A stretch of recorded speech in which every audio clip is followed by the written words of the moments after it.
Hello दोस्तों, आज आप सभी लोगों को steel structure, design of steel structure जो 6 सेमेस्टर में सिविल इंजीनियरिंग के पॉलिटेक्निक के छात्रों के लिए यह एक सवाल है, क्वेश्चन है, जिसमें आप सभी लोगों को एक बेहतरीन ढंग से इसे सॉल्व करना बताऊंगा। ये बहुत अच्छा सवाल है। इसमें आप जो रिवेट वाला चैप्टर 2 है, उससे इससे एक क्वेश्चन एग्ज़ाम में ज़रूर आता है। इसके बारे में आप सभी लोगों को बताता हूँ। ये बहुत अच्छा सवाल है, इसे ज़रूर देखिए। ये क्वेश्चन है, क्या कह रहा है, 10 में मोटी 2 प्लेटों को 18 mm व्यास के रिवेटों से एकल लैप जोड़ द्वारा जोड़ा गया है।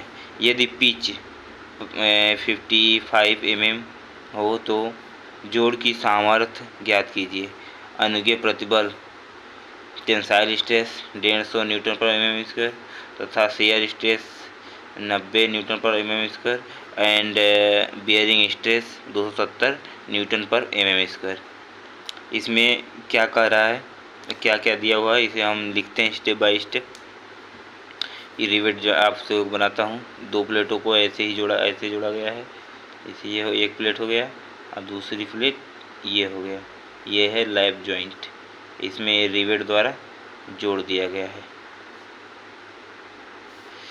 इसमें करा है जो रिवेट का इसका जो डाया है, F5 बराबर क्या है, इसमें है 18 mm।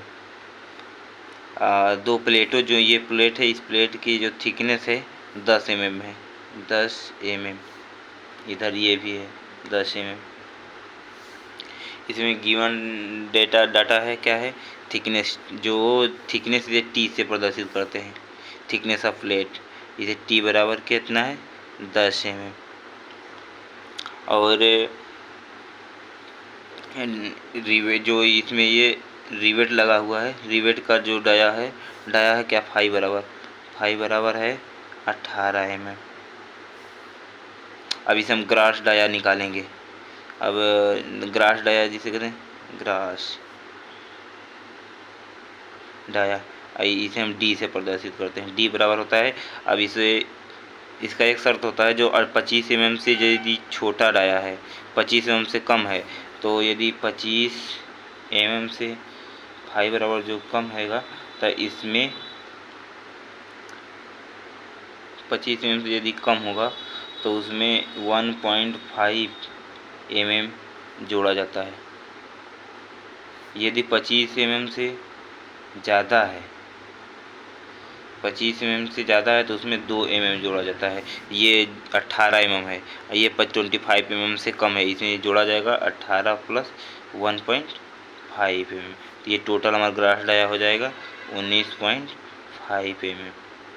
और यहाँ पिच मतलब जैसे ये तो हम साइड से देख रहे हैं, ऐसे दिख रहा है। ये मान लो ऊपर से हम जब देखेंगे तो हमें ऐसे दिखेगा, ऐसे मतलब, तो यहाँ है, यहाँ है, यहाँ है। जो इसके बीच सेंटर बीच की दूरी होती है, उसे हम पिच कहते हैं, जिसमें दिया है 55 mm। पिच P बराबर क्या है, 55 mm, 55 mm दिया हुआ है। अब इसमें और सब तो ये देखो, टेंसाइल स्ट्रेंथ FT बराबर तो आप जानते हैं, दिया ही है। ये दिया होता है क्वेश्चन में न्यूटन पर mm²। और शियर स्ट्रेस कितना है, FS बराबर दिया हुआ है 90 न्यूटन पर mm², ये स्क्वायर लगाते हैं। और बियरिंग स्ट्रेस दिया हुआ है 270 न्यूटन पर mm²। हो गया। अब स्टेप बाय स्टेप देखते हैं। अब शियर स्ट्रेस निकालते हैं। शियर स्ट्रेस कितना होता है, फर्स्ट पॉइंट, शियर स्ट्रेस,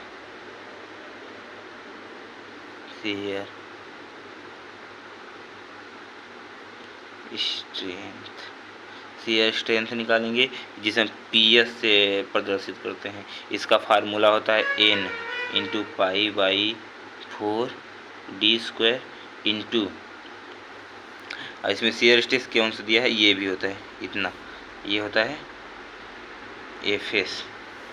अब पी एस बराबर एन। एन मतलब रिवेट, इसमें तो एक ही रिवेट लगा हुआ है, एक ही लाइन है। यदि यहाँ पर और ये लगा होता, यहाँ से मान लो यहाँ लगा होता, तब होता, तब एन बराबर 2 रखते। ये तो है नहीं हमें इसका मतलब एक ही लेयर लगा हुआ है, तो इसलिए यहाँ एन बराबर 1 हो जाएगा। तो यहाँ π/4 इंटू डी, हमें कितना है ग्रास डाया, डी स्क्वायर इसका डाया है 19.5, मतलब 19.5 का स्क्वायर इंटू एफ एस।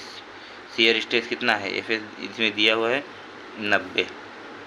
अब इसे हम कैलकुलेट करें, कैलकुलेटर आपको साथ में मिलेगा, इसमें देखिए कैलकुलेटर में क्या जाएगा।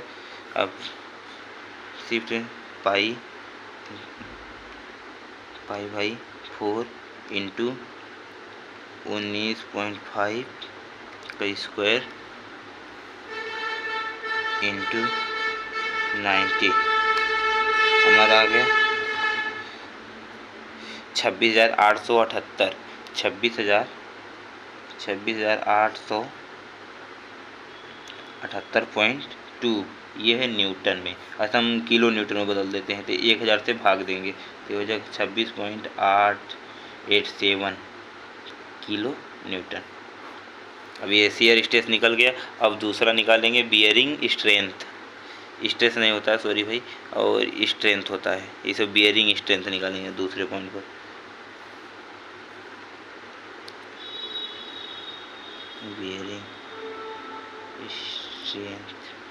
बियरिंग स्ट्रेंथ इसे हम पीबी से प्रदर्शित करते हैं। इसका फार्मूला होता है एन इंटू डी टी और एफ बी। इसमें जो डी दिया हुआ है, ये डी क्या है, dia of rivet, gross dia होता है। जो ग्रास डाया होता है, जो होल होता है, ये जो होल होता है इसमें, इसे हम ग्रास डाया कहते हैं। और जो रिवेट लगता है उसके डाया अलग होता है, उसका डाया 18 है। अब यहाँ लगे एन बराबर 1 ही रहेगा, डी बराबर होता है 19.5 और into T thickness of plate. ये प्लेट का थिकनेस दिया है कितना है, 10 mm है, 10 इंटू एफ बी कितना होता है, एफ बी माने बियरिंग स्ट्रेस दिया है आपको, यहाँ पर दिया हुआ है 270। अब इसे हम हल करेंगे कैलकुलेटर से। आप वो हल कर लीजिएगा, हम तो तुरंत करके देख देते हैं। इसका आएगा 52.65 0 और ये आएगा न्यूटन में। तो हम किलो न्यूटन में जाएंगे तो 1000 से फिर इसे भाग दें, नहीं हाँ ये 0 रहेगा, यहाँ केवल एक ही 0 आएगा, तो आएगा 52.65 किलो न्यूटन। ये हो गया शियर स्ट्रेस, हो गया बियरिंग स्ट्रेंथ आ गया। अब हम निकाले टेंसाइल स्ट्रेंथ। थर्ड नंबर पर बारी बारी से निकाला जाता है। ये होता है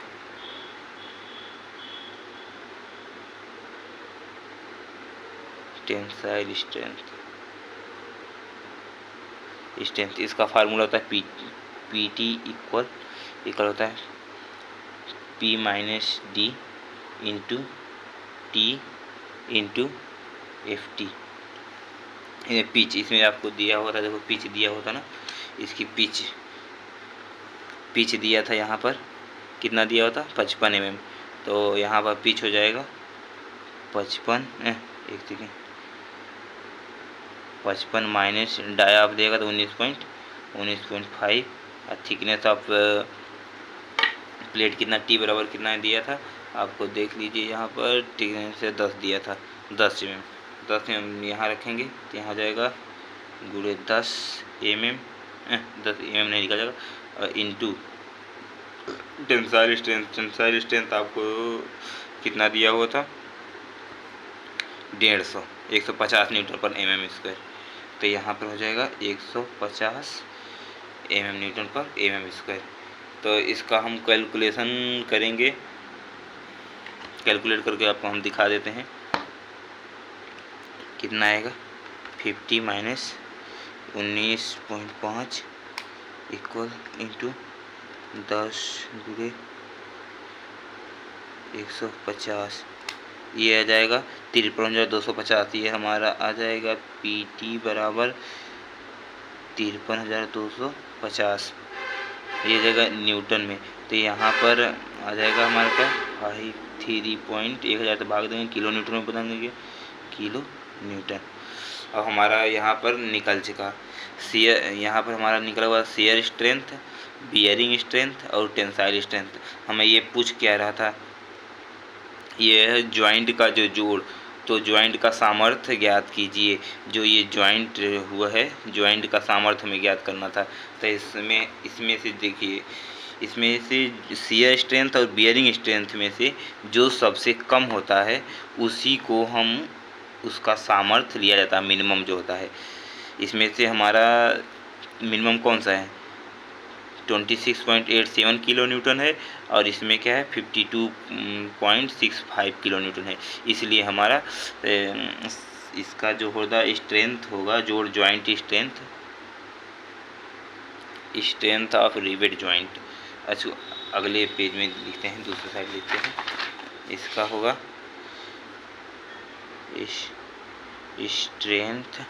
स्ट्रेंथ ऑफ रिवेट ज्वाइंट। इसका इसमें लिया जाएगा मिनिमम ऑफ